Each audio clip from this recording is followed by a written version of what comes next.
Welcome back to MDL Crochet. For this week's tips, tricks, and item makes. The item make is this wonderful mesh and Tunisian simple stitch market bag. Now I did make it out of acrylic. You don't have to.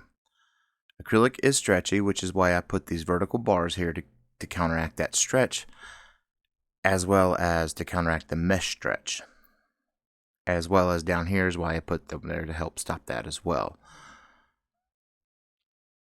So everything and same with the vertical line, the vertical and then the horizontals, is to help counteract the stretch that the bag has. It'll stretch out this way, but it will not stretch out down, just because of the way I did everything.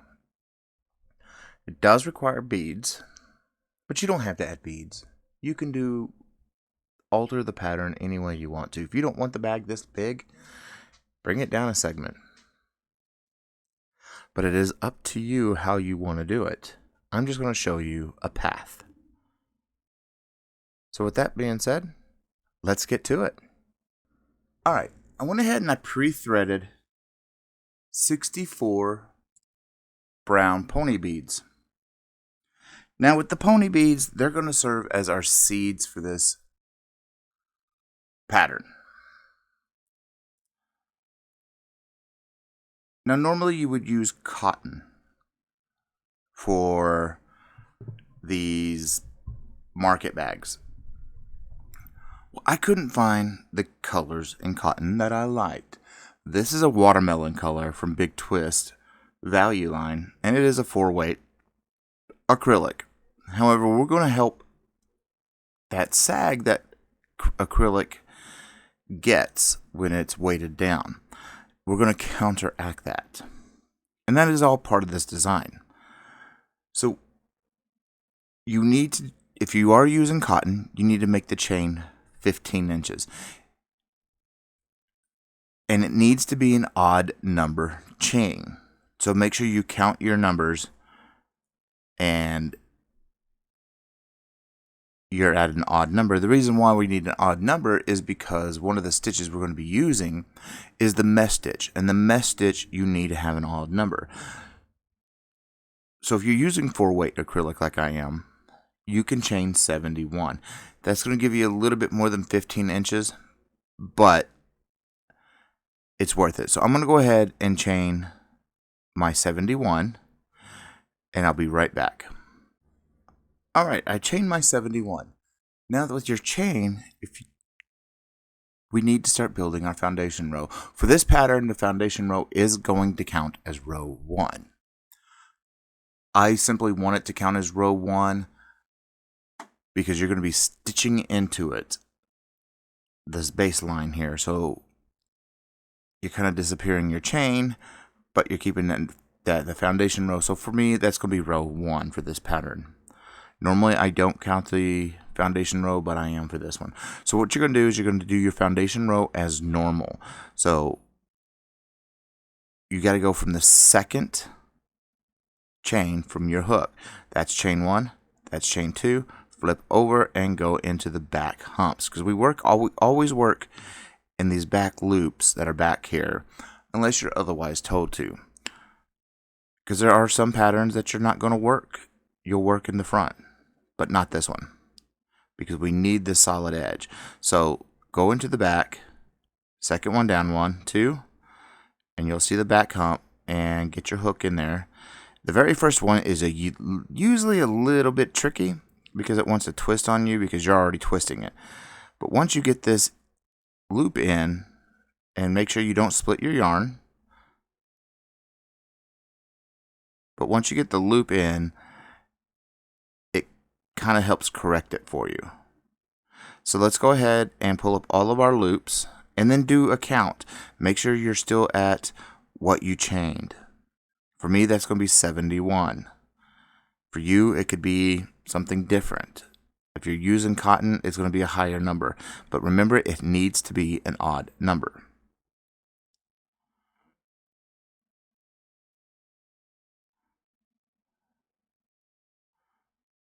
So I'll be right back. I'm going to pull up all of these loops and do a quick count, make sure I'm still good, and then we can start building our foundation row. Alright, so what I went ahead and did, I went ahead and got all my loops up. I counted, I am at 71, and what I did is I found the center, which is 35. I want to do 5 rows that's going to go vertical in simple stitch. Now there really isn't a center with an odd number, but get it as close as you can. So I counted my 35, did my numbers, so I split it 2 on this side, 2 on this side of number 35, and that'll give us the markings for our 5 rows to go vertical of Tunisian simple stitch, because Tunisian simple stitch doesn't have a lot of give. So this is going to help with the mesh, which has a lot of give, and it's going to help it not sag. So you're going to do a standard return pass once you have all your loops up, and you're going to do 4 complete rows of Tunisian simple stitch. Now when I say 4 complete rows, I mean 4 of the bars that have been pulled, and I'll show you that here in just a moment. So I'm going to go ahead and get down to the end, and remember that it's a standard return pass, so it's a yarn over and pull through 2 all the way down to you'll only have 1 hook left on, or 1 loop left on your hook. So I'm going to go ahead and get down to the end, and I'll describe what I'm looking for when I'm telling you 4 complete rows. Alright, so we're here.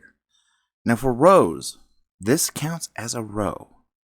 I am counting for this pattern, I am counting the foundation row.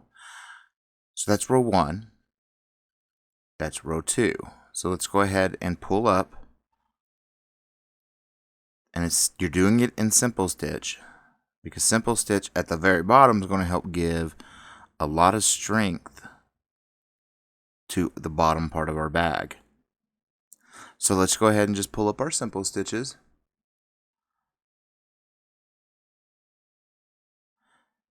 And you're doing 4 rows. This is row 2.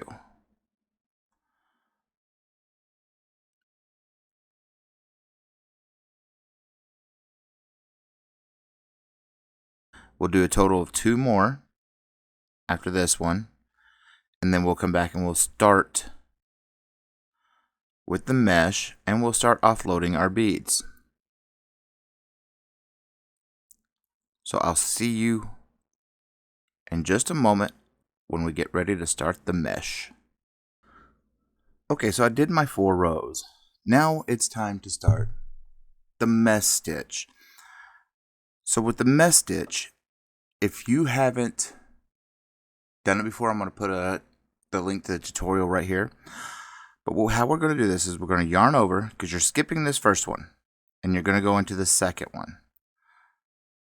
Yarn over, skipping, and going into the next.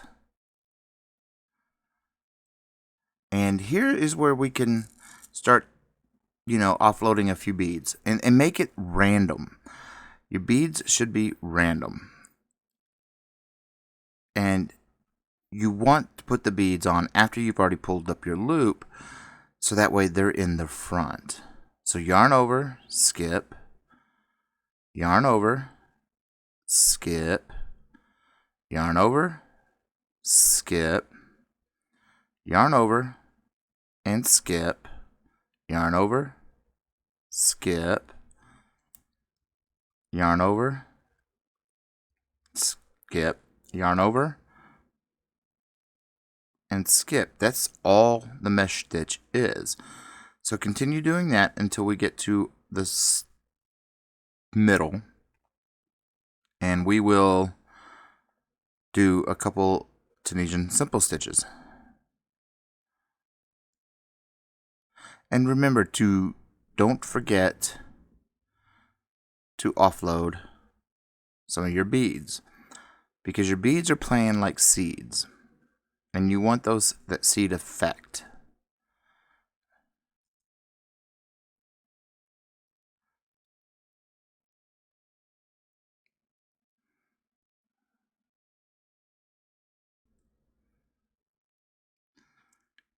And now we're about to do another yarn over, because you can go ahead and move your stitch markers up so that way you know where you need to go. And where you're doing your simple stitch.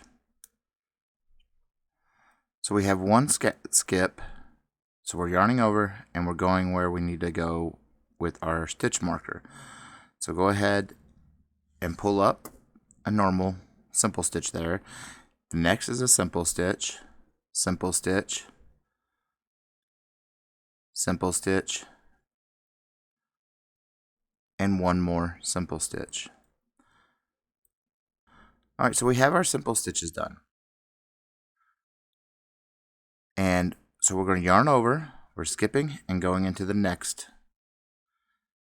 Yarning over, skipping, and going into the next, because you're continuing the mesh on either side of the simple stitch. This is going to be a really good strength builder for this project. So yarn over,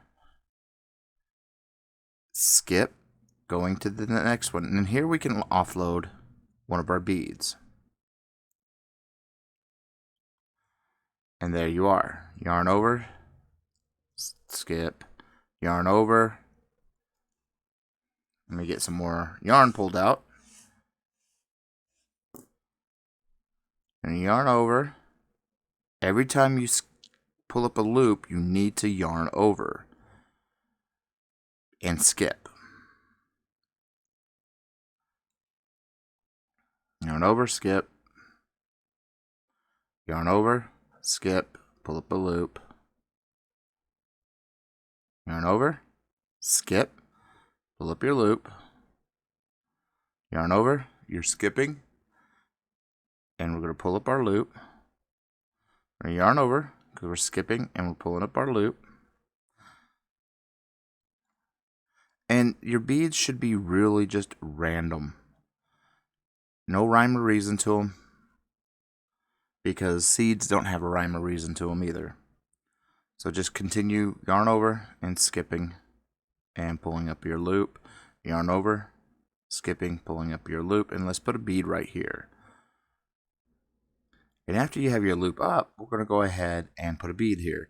So you just take it and you just push it up and push it right through the loop you just pulled up, and it'll stay. Yarn, and then you can continue yarn over, skipping, pulling up a loop, and every time you pull up a loop, you have to yarn over, skip, bingo, and then it's going to be a yarn over because you're skipping here and you're going into that last stitch down here like we normally would, and then you're pulling up, and that's a standard return pass. It was chain one, then yarn over and pull through two, and you're going to yarn over and pull through two all the way down to the end. And you're going to repeat this whole entire thing, this whole entire row for 10 total times. We'll do one more row, and then I'm going to finish up 10 more rows.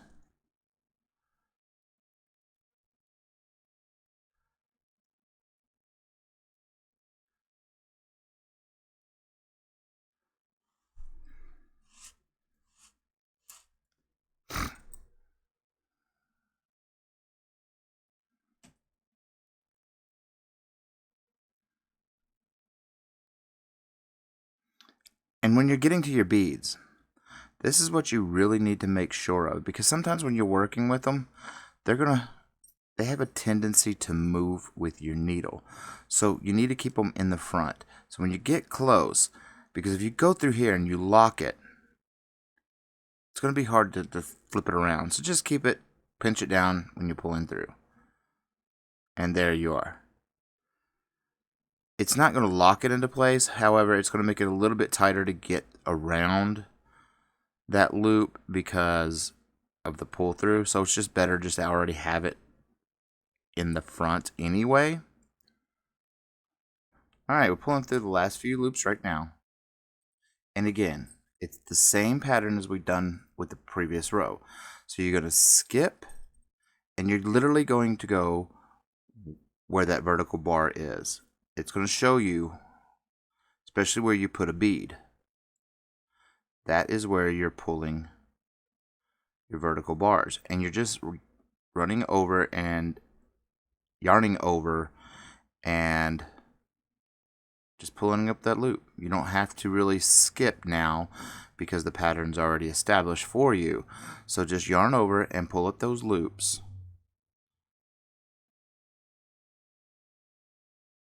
That is the mesh stitch. That is the stitch we're using for this pattern. And you can use it in multiple things, and it's going to give less stretch than acrylic would. However, as I said, I couldn't find the colors that I wanted for this project in cotton. So I'm going with acrylic. It's going to become a project bag for me. But you can do it in whatever yarn you feel you want to do it in.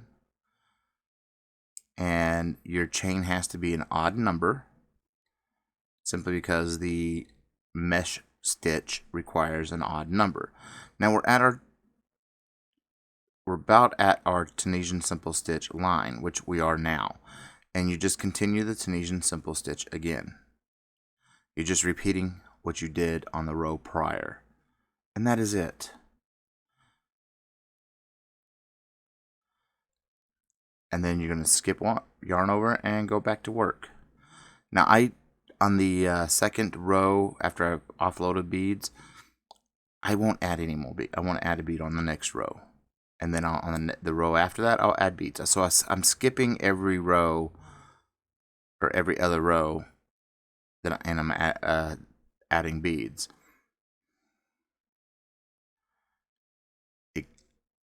And just I randomly pick them where I'm going to put them. That actually makes good sense for it. But it's up to you how you want to do it. You could even make a little design in your beads if you want to. But I'm going to go ahead and finish this row and then finish the 8 more that I need to do. And then we'll be back to work up the next set of the part of this pattern. So I'll see you all in just a moment. Alright, so I just finished 10 rows. And the way you can count these is it's pretty easy. Just count your gaps. 1, 2, 3, 4, 5, 6, 7, 8, 9, 10. Now we're going to do 4 rows of Tunisian simple stitch. Now how we're going to do this is you're not going to go in like you would with the mesh stitch. You can see a slight angle right here. And you're going to see it here. You're going to pull up your simple stitch there, and then normally where you would go for the mesh.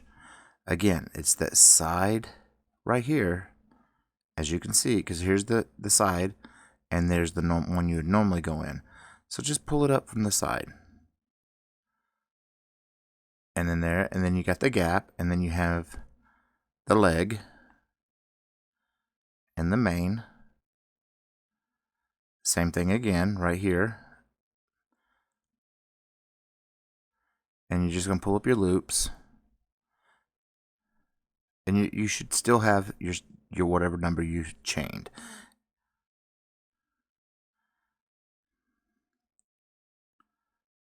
If you don't, when you get all the way at the end, then you drop the stitch somewhere.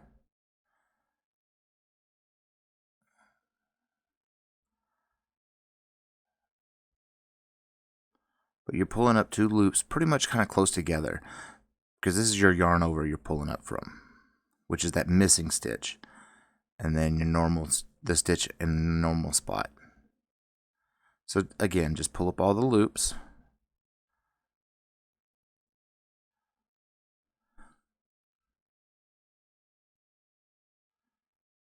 And you're going to do this again all the way down to where you have 4 rows done.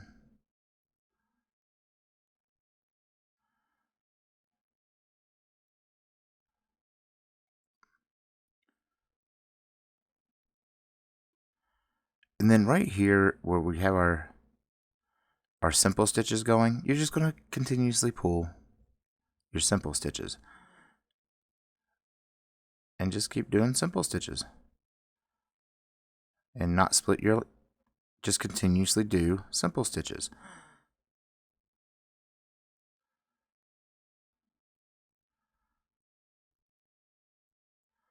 And you can add beads to this area if you wanted to. I'm not, because I want to give as much strength as I can to the simple stitches, because they're going to be what's holding this bag from dragging on the ground. Because one, mesh is already stretchy. Two, acrylic is already stretchy. So adding the two, you're making something really stretchy. So I am doing kind of counteracting as much stretch as I can with this pattern by adding the simple stitches the way we are, just so that way it helps, since simple stitches is not a stretchy stitch.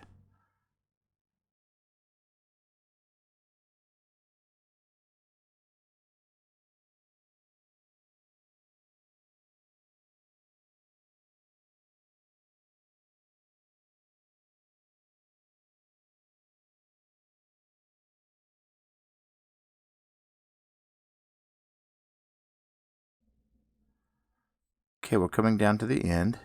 We're pulling up our last few loops right now. Now, we got the last gap, right? Well, we still have that yarn over. We still need to pull a loop. And then do our normal end.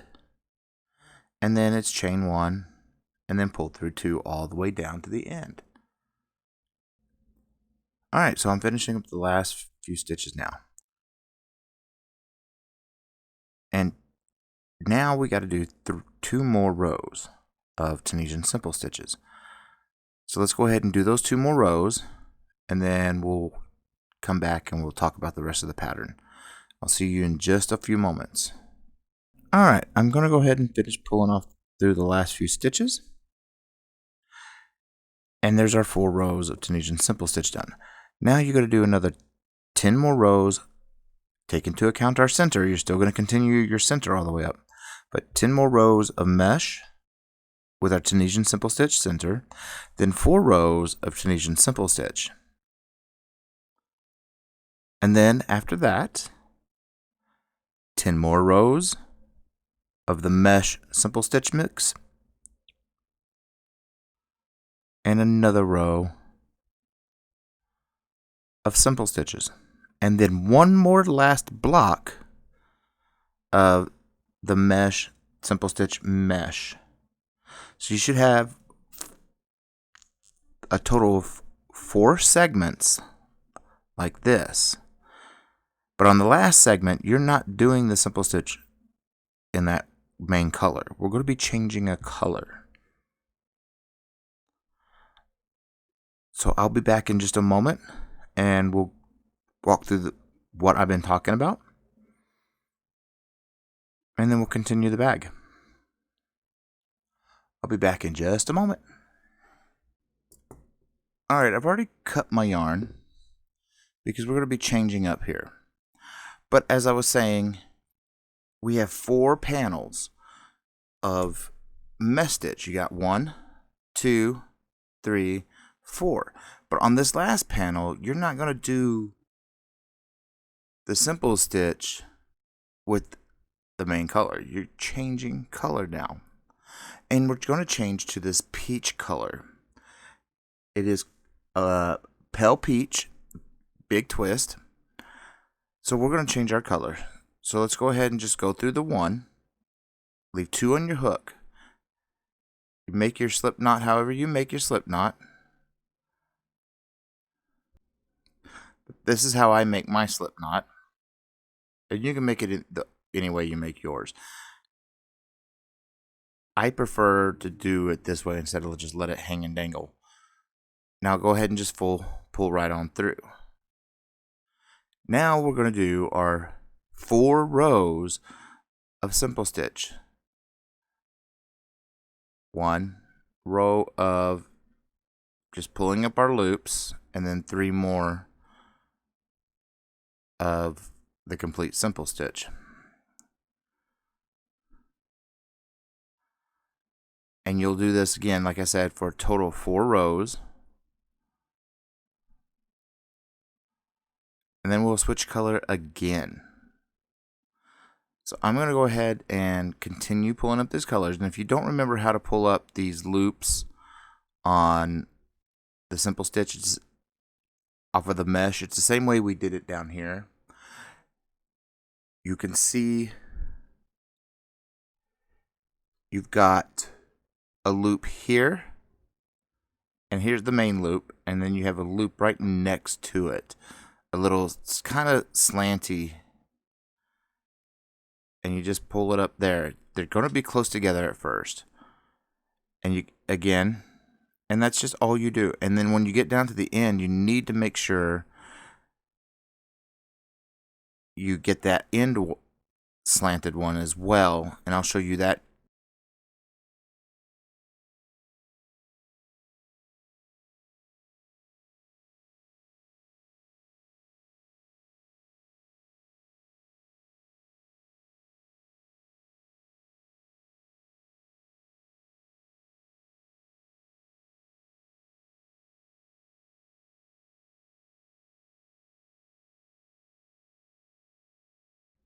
And remember, when you're right here at the vertical row of Tunisian simple stitches, you're just pulling up a regular. You don't have to go through any side stuff.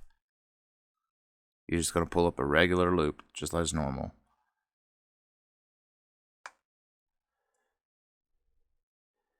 And then we go back to our side stuff and pulling up our loops through the mesh.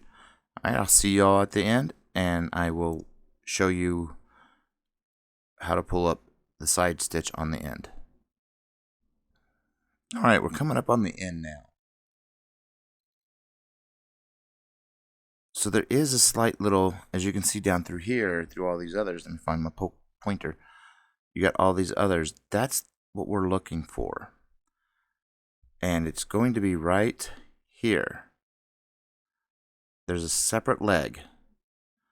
You're going to pull up your loop in there, and then do your normal bow down, poke through, pull through. That side leg you need to make sure you do get, otherwise your count will be off. But continue pulling up your loops, and you got to have 4 rows of Tunisian simple stitch, and then we'll be switching color again.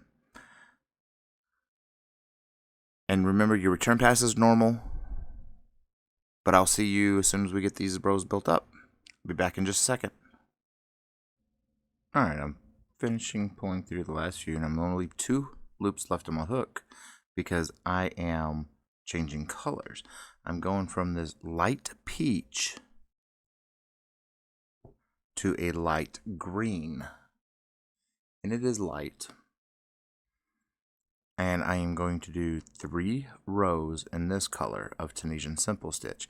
This is just giving our bag top strength, and the simple stitches we did along throughout are giving our bag strength. And you could use any color combination you want. I just thought a watermelon bag for a market bag was a great idea.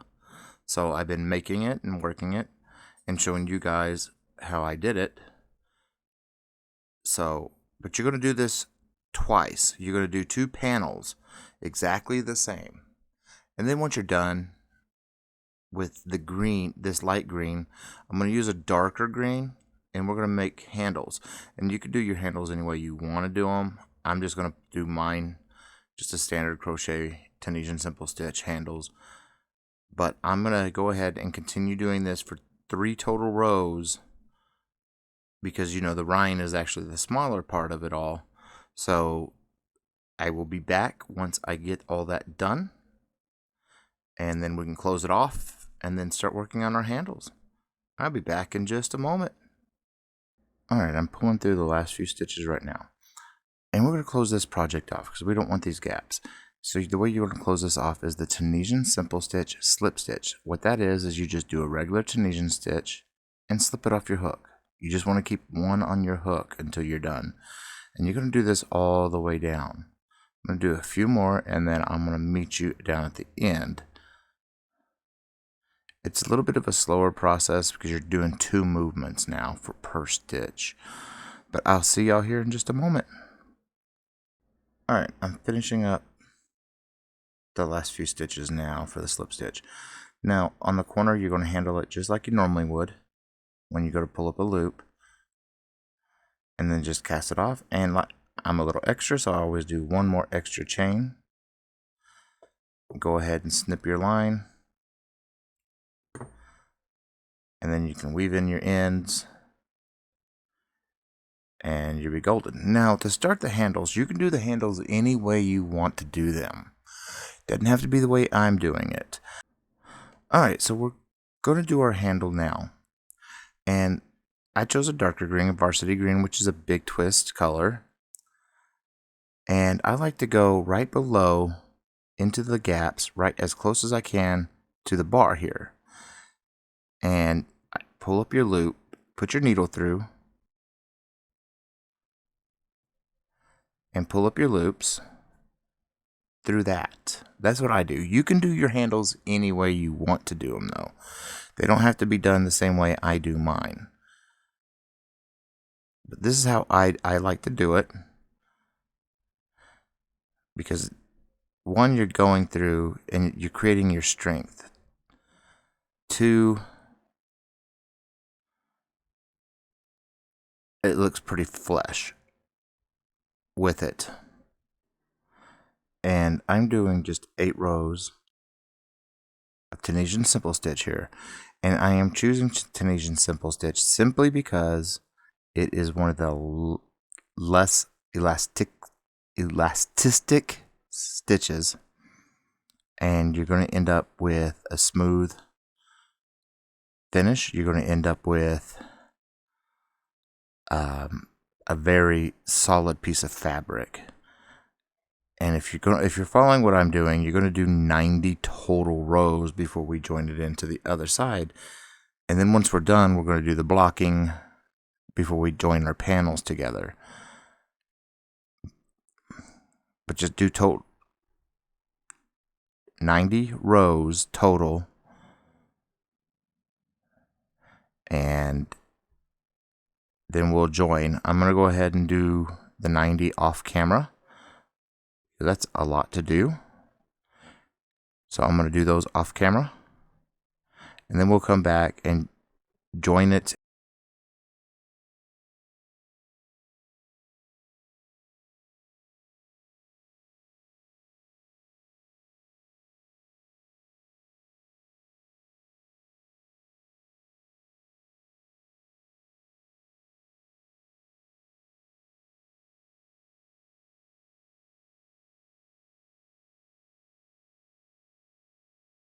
So I'll be back in just a second with the 90 rows built up. I'll see y'all here shortly. Alright, so your bag is... Alright, so your handle is done. So you can attach it any way you want. You can close off and then just stitch it. Or this is how I like to do it. I like to go ahead and pull up a loop, put my yarn behind, and I like to go here. Because this is your first row. And then there's a row here. Just go in, poke through, pull up a loop. You may get some yarn and you may not. Sorry, I'm doing this upside down and it's a little hard, but you have to do this. I have to do this upside down or it's not going to look right. And I'll be working backwards either way. So, and then just pull up your loop and then do your simple stitch and then slip it off. And same thing again, keep it behind, go through, pull up your loop,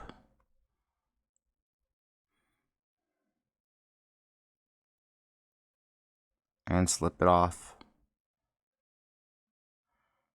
That's one way you can do it. You can stitch it in And once you're done with stitching your handle, you can do any type of embellishment to it if you want. There's a slip stitch embellishment. There's the weave. And there's a few others you can do. Or you can just leave it blank. And then all you got to do is just poke through, pull up your loop, and then just slip everything off. And then of course I'm a little extra, so I do a chain or two extra, so that way I know I have my string. And then you just trim your line, and then what you'll do is block them. Go ahead and weave in your ends, and then block the two panels together, so that way you know they're the same size. With acrylic, it needs to be steam blocked, because wet blocking really doesn't work for acrylic. You could, with cotton and the other fibers, you can wet block. But with this, with being acrylic, I'm going to have to steam block it, so I need to put them on my mat and put the pins in and run the steamer over it and get that all situated, so that way it takes the form that I want it to take. And then once we get them blocked, then we'll stitch them together, and we'll stitch them inside out together, so that way our stitches won't show on the inside or outside. So we'll stitch it on the outside, or inside, I'm sorry. And there's a few ways you can do the stitching too. You can do a mattress stitch, you can do any type of stitch. I'm just going to use my normal crochet needle and stitch it through there. But once we get there to that point, we'll come back and we'll do that together. And I'll see y'all here in a few. Alright, both of my sides are blocked, both panels, and I've lined them up. And what I like to do too is I keep my stitch markers in the first row and to keep everything ready together, so that way because sometimes, you know, when you're manhandling things start to slide apart and you can get your stitches out of whack. And I know many of us have done that. And that's why I use the stitch markers. Now you could stitch this together with any way you want. If you want to do it with a darning needle and thread, you can. I'm just doing a single crochet all the way down. And then when you get to the end, or the bottom, where you have your foundation rows, you have to be sure you go through each of these V's. You got your chevrons or chains, and you got to make sure you're going to go through each of them. And just make sure everything stays lined up. If you blocked it properly, everything should remain, but also be on the safe side, because sometimes, you know, our blocking can get a little wonky. It could be our eyes, it could be the way we're standing, and we just block things a little wrong. And that happens. You know, we're human, we do make mistakes. So I'm going to continue stitching my sides, or my panels, together, and then we'll come back and we'll talk about it and show it off. I'll see y'all here in just a few. Alright, so here's the bag. It has really good strength that I wanted to put in there, so it's not going to sag because of that vertical bar. The sides have already been stitched, as you can see, and it is ready to go. You can start using it. You don't have to make it as long as I did. You can cut it down a panel if you want to. You want to make it shorter, and you can. But this is the watermelon market bag. I hope you enjoyed this tutorial and learned something. All my patterns you can alter to fit you. If you don't want to do it this high, end it here. Start your watermelon part here. You don't want it that high, you can alter the pattern any way you want. My patterns you can alter them to fit you.